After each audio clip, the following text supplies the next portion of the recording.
అనగనగా అడవిలోన పెద్ద చెట్టు ఉంది, చెట్టు కింద పుట్టలోన పాము ఒకటి ఉంది,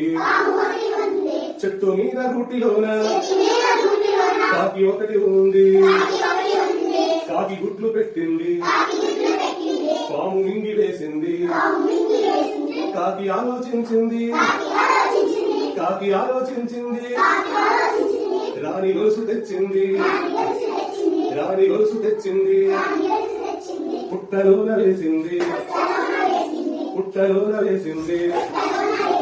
రాజభటులు వచ్చారు, పుట్ట తవ్వి తీశారు,